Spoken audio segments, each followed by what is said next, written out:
Hello guys, आप सभी लोगों का स्वागत है। आज हम नेक्स्ट स्क्रीन करने वाले एक न्यू सीरीज़, एक न्यू मानवा सीरीज़ जो कि एक मूविंग टाइप मानवा है जिसका नाम है legends of the northern blade. So let's start.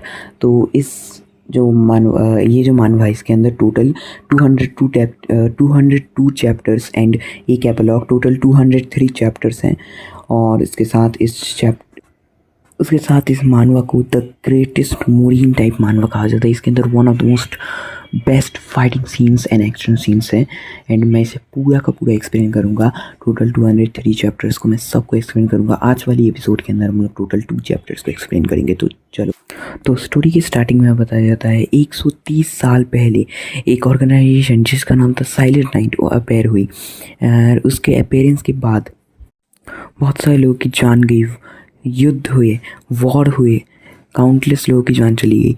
तब बहुत सारे मार्शल आर्टिस्ट ने मिलकर सेंट्रल हेवनली अलायंस को बनाया और सेंट्रल हेवनली अलायंस के लोगों ने एक साइलेंट नाइट को दूर रखने के लिए एक सेक्ट बनाया जिसका नाम था द नॉर्दर्न हेवनली सेक्ट।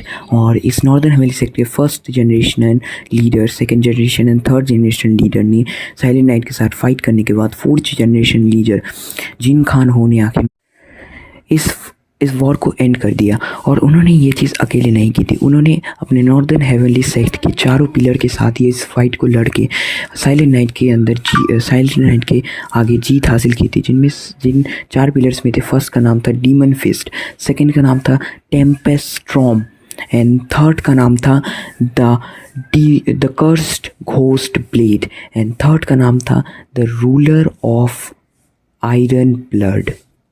और उसके बाद से साइलेंट नाइट पूरी तरीके से डिसअपेयर हो गई और फिर हमारी मेन स्टोरी स्टार्ट होती है। हमारी स्टोरी के स्टार्टिंग में हमारे मेन कैरेक्टर जिन वॉन को दिखाया जाता है जिसकी उम्र थी 13 साल। उसके सामने उसके ऐसा बोला जा रहा था कि जिन खान हो, हमारे जिन वॉन के फादर ने साइलेंट नाइट के साथ हाथ मिलाकर सेंट्रल हेवनली अलायंस को धोखा दिया है। और उन्हीं में से सीकर ऑफ नॉलेज कहता है कि मान लो अपनी गलती को, क्योंकि तुमने हमें बिट्रे किया है। और तभी जिन खान हो अपने चारों पिलर्स की तरफ देखता है और बोलता है कि तुम लोग मेरे भाई जैसे थे और वो लोग उससे आँख नहीं मिला पा रहे होते। तभी जिन खानों कहता है कि मैं इनके साथ नेगोशिएट नहीं कर सकता।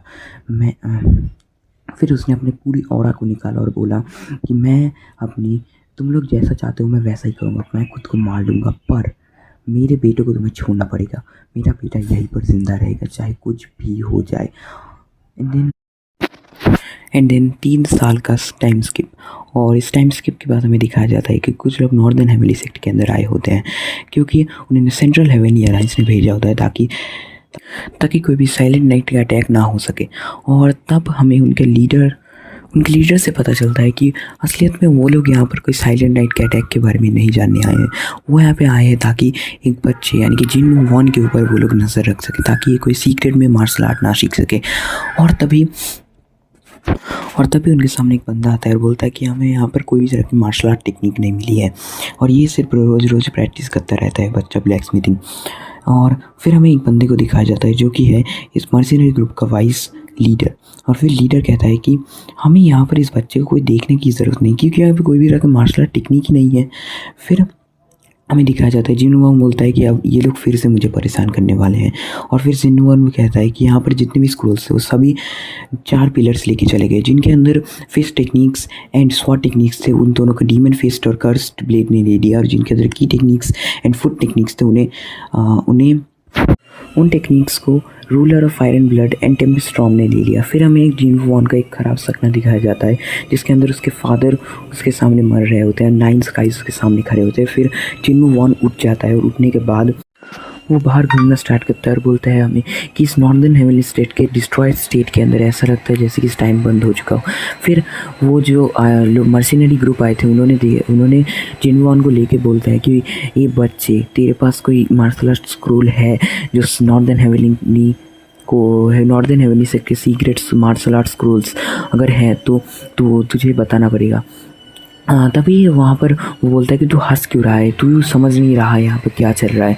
अगर तूने यहाँ पे कुछ भी किया तो 9 स्काइज एंड तेरे 4 पिलर्स ने कहा है तुझे तुरंत ही मार दे। तब जिन वॉन चिल्ला के कहता है the 9 skies and central heavenly alliance के साथ मेरे फादर ने क्या कॉन्ट्रैक्ट किया था तुम्हें पता नहीं, मुझे मुझे तुम लोग कुछ भी नहीं कर सकते। तुम क्या सोचते हो, जो पहले 3 सालों के लिए यहाँ पे मुझे गार्ड करने के लिए आए थे, वो लोग मुझे कुछ किया नहीं? क्यों नहीं? क्योंकि उन्हें पता था कि नॉर्दर्न हेवनली सेक्ट के बहुत सारे लॉयल डिसाइबल्स अभी भी सेंट्रल हेवनली अलायंस के अंदर है। उन्हें सिर्फ चारों पिलर्स के सेक्ट को फोर्सफुली ज्वाइन किया गया था। अगर मुझे कुछ भी हुआ, वो चारों पिलर्स के सेक्ट के लॉयल मेंबर्स तुम्हारे पीछे आएंगे तुम्हें मारने के लिए। और ये याद रखना कि अगर तुम मुझे कुछ भी नहीं करते हो अब, तो मैं ये सब भूल जाऊंगा जो तुमने मेरे साथ किया है। फिर जिन्हों वॉन को छोड़ देते हैं, तभी उनका वाइस लीडर आके बोलता है कि प्लीज़ हमें माफ़ कर दो और ये लो कपड़ा, इससे तुम अपनी ब्लीडिंग को रोक सकते हो। फिर उनका वाइस लीडर जाने के बाद जिन्हों वॉन उसके कपड़े से अपनी ब्लीडिंग को रोक रहा होता है। और फिर वो बोलता है कि लॉयल डिसाइपल्स, वो साले कोई भी लॉयल नहीं है।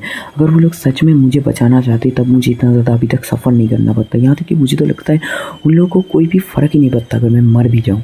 तब जिन्हों वॉन को नेक्स्ट दिन का सीन दिखाया जाता है, जहाँ पर कि वो उठ के सुबह अपने मार्शल आर्ट हॉल के ऊपर बैठा होता है। और तभी वो बोलता है एक बहुत ज़्यादा इंपॉर्टेंट चीज़, जो कि स्टोरी के आगे बहुत ज़्यादा इम्पॉर्टेंट होने वाली है, कि असलियत में जो सीक्रेट स्कूल्स हैं, सीक्रेट मार्शल आर्ट है नॉर्दर्न हेवनली सेक्ट, वो नॉर्दर्न हेवनली सेक्ट के ऊपर ही लिखे हुए हैं, पर उन्हें कोई भी नहीं जानता।